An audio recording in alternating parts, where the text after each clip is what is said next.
Buongiorno a tutti, eccoci qua per i nostri 3 laboratori guidati sulle piante tintoree e sui vari procedimenti utilizzati per la tintura naturale.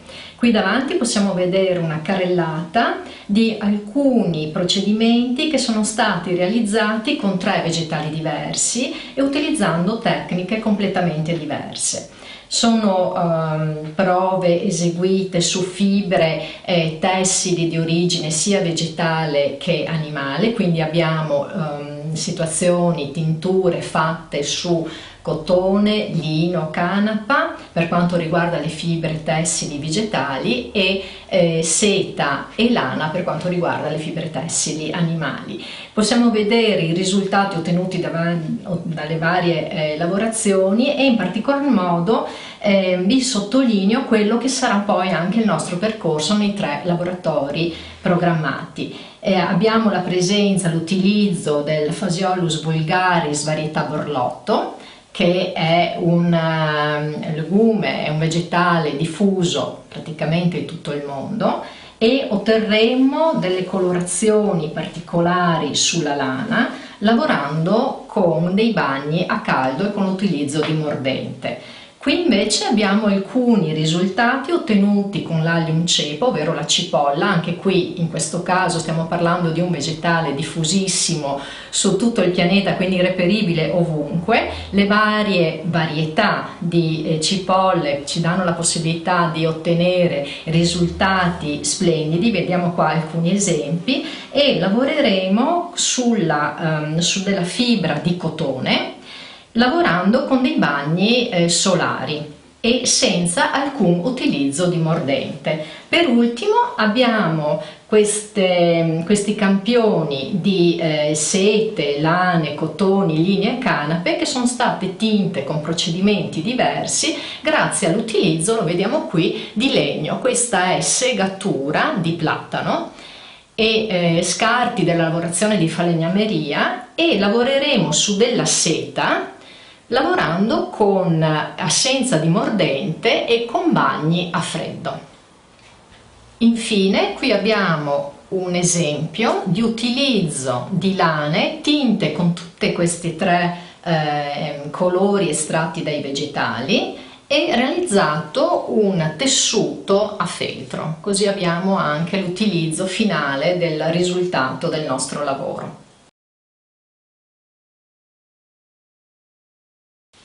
Bene, ora vediamo l'attrezzatura del tintore, attrezzatura usata in generale per le nostre fasi tintore. Prima di tutto un fornellino in genere elettrico, ma può essere anche il fornello di casa se vi è comodo, forbici, comunissime forbici usate allo scopo domestico, ma possono essere anche delle forbici da potatura, coltello, bacinella e secchio per tutte le fasi di risciacquo e di ammollo dell'acqua, dei vegetali e delle fibre, delle pentole. Se avete pentole vecchie vanno benissimo, l'importante è che le destinate esclusivamente all'utilizzo dei vostri procedimenti tintori. Possono essere in acciaio oppure possono essere anche delle pentole smaltate, l'importante è che il rivestimento interno sia ancora perfettamente integro, perché se ci sono delle parti metalliche che vengono a contatto con i vari materiali potrebbero in qualche modo influenzare la tintura e il risultato finale creando delle macchie. Poi abbiamo un colino, un cucchiaio che può essere di plastica, di legno, bacchetti di vetro o delle pinze, il termometro, quello comunemente usato in cucina, una bilancia che vi dà la possibilità di misurare anche piccoli quantitativi di materiale, una caraffa graduata per avere la quantità dell'acqua o dei liquidi utilizzati, dei vecchi asciugamani, una cassettina della frutta, della verdura che usandola rovesciata ci può essere utile per poter mettere il materiale ad asciugare, grembiule, guanti. Ecco, qui abbiamo la carrellata dell'attrezzatura indispensabile per il tintore.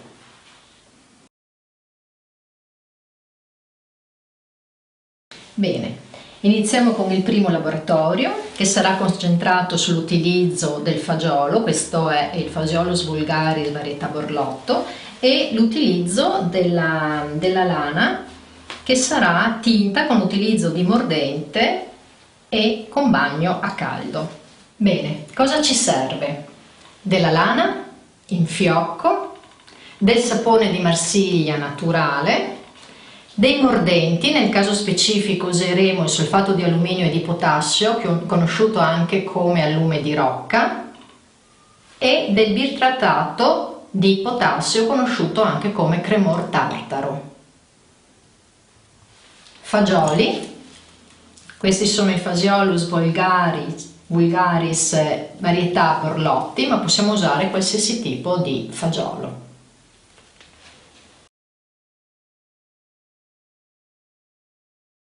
Abbiamo della lana in fiocco, della lana che è stata tosata, quindi è il ricavato del lavoro di tosatura, ed è stata anche già lavata nelle parti per togliere le parti di grasso e di sporco presenti naturalmente sul vello.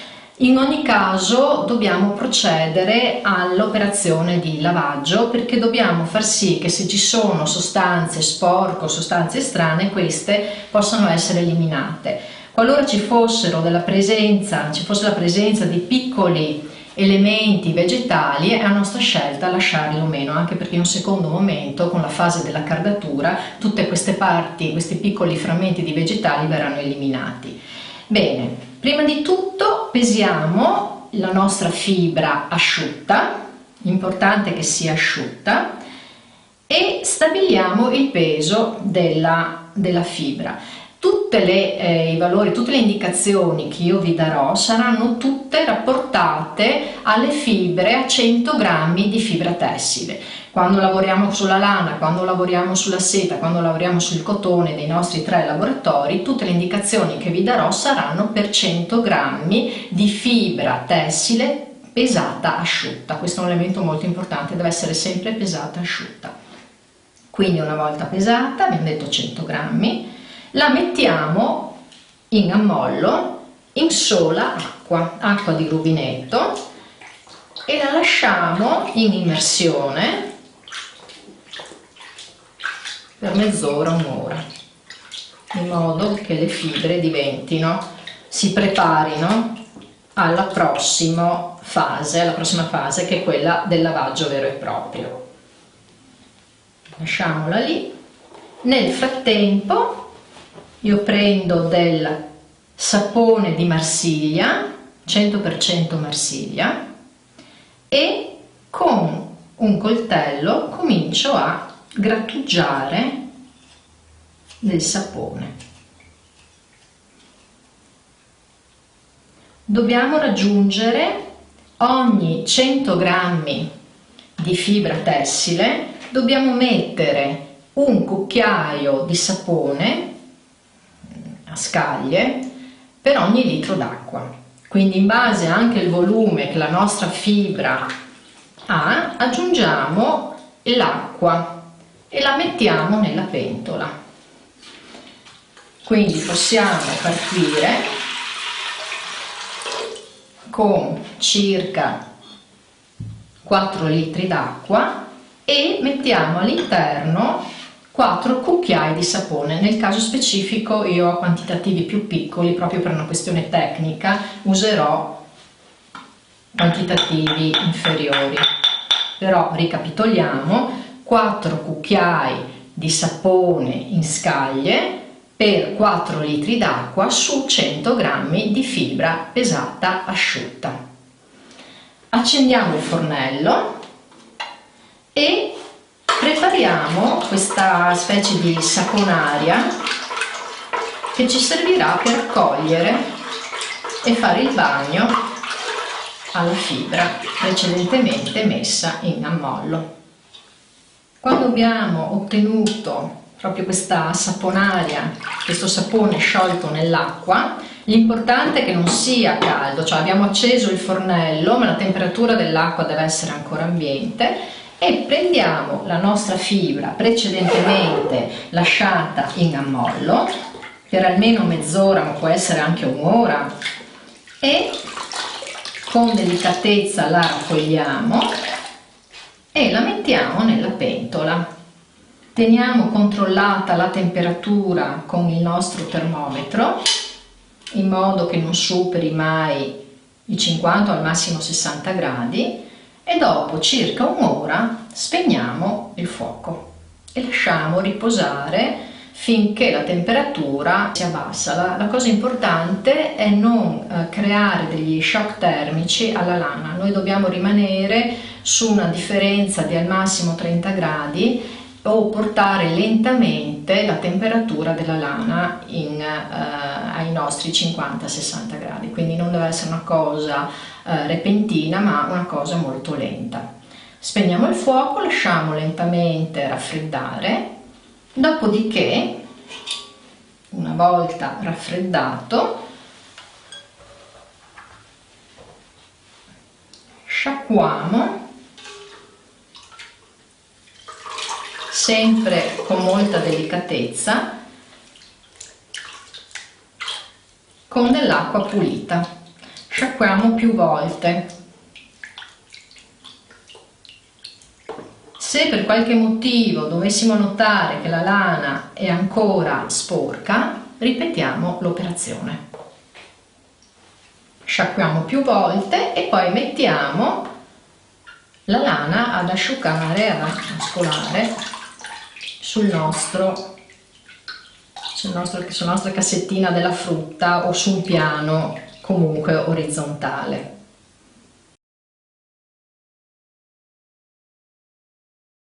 Adesso procediamo alla mordenzatura della nostra lana. La mordenzatura consiste nell'utilizzare delle sostanze che permettono al colore di fissarsi sulla nostra fibra tessile. Nel caso specifico useremo questi prodotti: il cremor tartaro e l'allume di rocca. L'allume di rocca è un solfato di alluminio e di potassio, è un sale, colore biancastro traslucido, inodore, che si scioglie in acqua. In passato veniva estratto dai giacimenti vicino alle aree vulcaniche, mentre oggigiorno viene prodotto a livello industriale. Questo invece è il bistartato di potassio, è uno scarto della lavorazione durante le fasi di vinificazione ed è praticamente un agente lievitante. Lo si utilizza nel settore alimentare proprio per la lievitazione, lo si trova normalmente, scusate, nei negozi che vendono prodotti alimentari, chiamato comunemente cremor tartaro. Le dosi che useremo, sempre rapportate per 100 g di fibra pesata asciutta, sono 6 massimo 10 g di cremor tartaro, e qualora vengano associati insieme, quindi qualora il cremor tartaro venga utilizzato insieme al solfato di alluminio e di potassio, il quantitativo di quest'ultimo non deve superare i 20 g ogni 100 g di fibra tessile pesata. Il quantitativo per i 100 g, il quantitativo d'acqua per i 100 g sono sempre i 4 litri d'acqua. A questo punto prima mettiamo il cremor tartaro, quindi si vanno a pesare quelli che sono i 6 grammi, e ripeto, nel nostro caso specifico mettiamo quantitativi minori perché la fibra utilizzata ha quantitativi minori. Mettiamo l'acqua e sciogliamo appunto il nostro cremor tartaro. Lo possiamo fare tranquillamente a freddo, sempre per cercare di evitare di creare shock termici alla lana. Quando è sciolto, pesiamo il nostro allume di rocca, arrivando al massimo ai 20 grammi, e lo aggiungiamo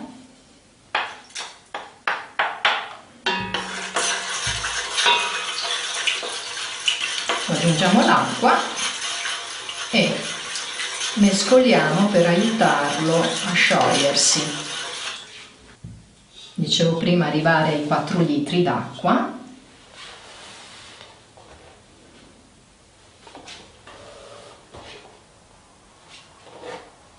E aggiungiamo la nostra lana che è stata precedentemente lavata e sciacquata e brevemente sgocciolata.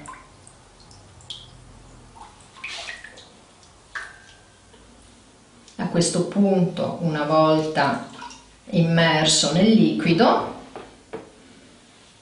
accendiamo il fornello, teniamo sempre controllata la temperatura, muovendo lentamente la fibra nella pentola. Dopo circa un'ora spegniamo il fuoco e lasciamo riposare per circa 24 ore.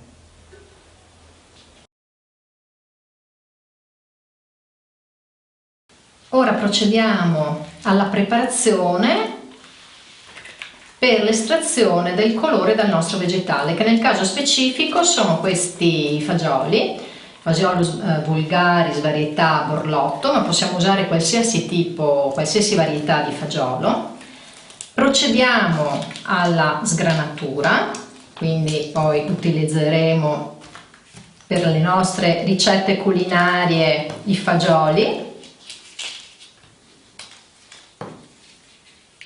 e utilizzeremo lo scarto, cioè i baccelli. Se vedete che qualche fagiolo è brutto, lo potete buttare insieme ai baccelli e sfruttare la capacità del principio colorante presente anche nel vegetale, nel legume.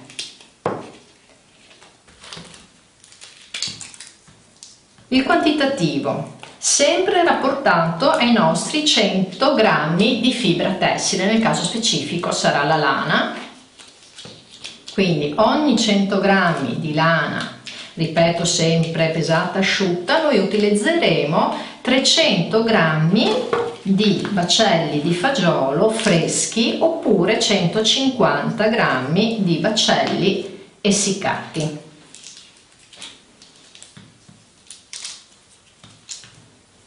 Dopodiché, quando abbiamo ottenuto abbastanza materiale, procediamo a tagliuzzarlo, quindi lo pesiamo. Qui sto simulando perché ovviamente, come vi dicevo, sto usando un quantitativo di lana inferiore. I fagioli li lasciamo interi, quelli che destiniamo alla tintura, e cominciamo a tagliuzzare con un paio di forbici il nostro materiale vegetale. Pezzettini circa di un mezzo centimetro, un centimetro, a vostra discrezione. Se avete pazienza li fate piccoli piccoli, altrimenti li tenete un po' più grandi.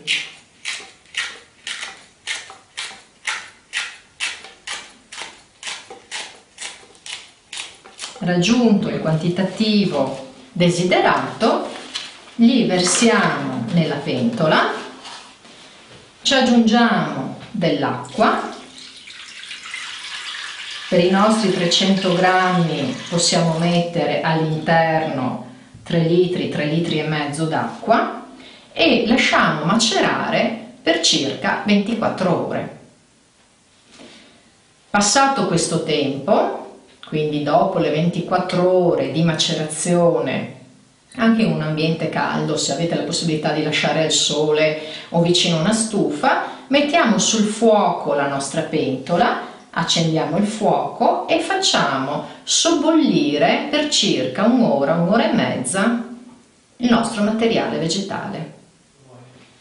Bene, dopo aver lasciato sobbollire il materiale, spento il fornello, lasciato riposare ancora 24 ore, a questo punto filtriamo, cioè separiamo il bagno colore ottenuto dalla parte vegetale, pentola, colino, e vedete, questo è il risultato del lavoro fatto. E adesso vado a filtrare questo liquido apparentemente dal colore insignificante.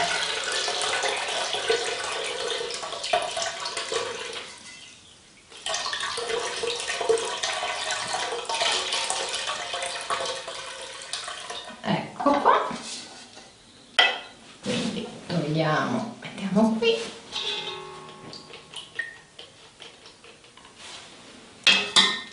Rimettiamo la nostra pentola sul fornello e andiamo a prendere la lana che ieri abbiamo mordenzato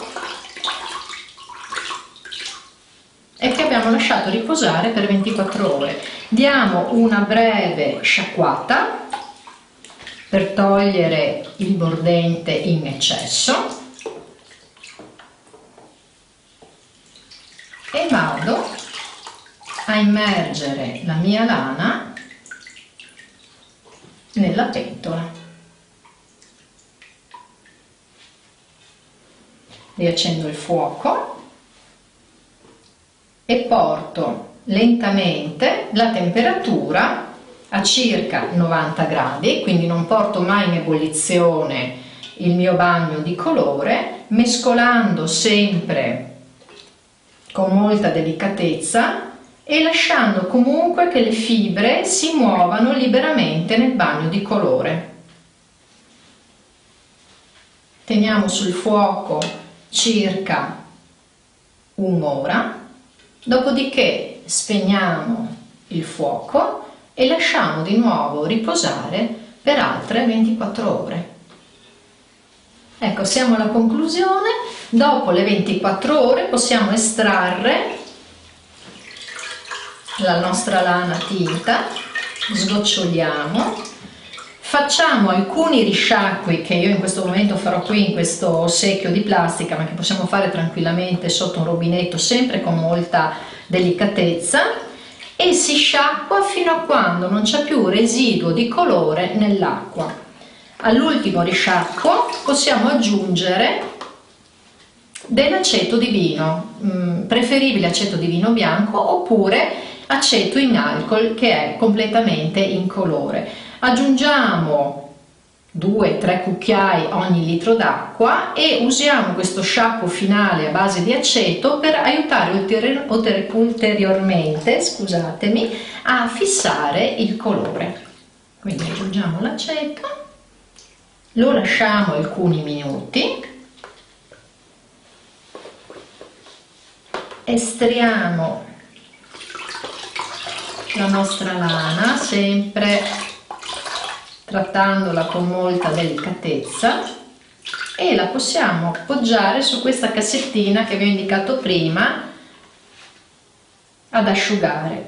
Qui vediamo, attraverso lo stesso procedimento tintorio, la lana tinta con i baccelli del fagiolo. Qui è ancora bagnata e qui la vediamo asciutta per il passaggio finale. È buona norma non metterla asciugare al sole, ma in un luogo ombreggiato, e lasciare che la lana lentamente si asciughi.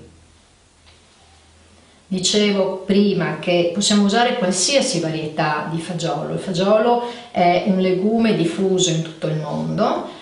Le varietà che noi conosciamo, quelle più utilizzate, sono originarie dell'America centrale, sono arrivate in Europa con la scoperta dell'America e hanno soppiantato quello che era il genere fagiolo vigna, distribuito e diffuso in tutta Europa, anche perché sono dei legumi quelli di origine americana, sono quelli con maggior anche resa produttiva. Però le varietà che noi troviamo a livello commerciale in tutto il mondo sono tutte ottime per l'utilizzo per quanto riguarda tintorio, ottenendo ovviamente in base alle diverse ricette, alle diverse sistemi di mordenzatura, possiamo ottenere colorazioni diverse come abbiamo visto nella carrellata iniziale.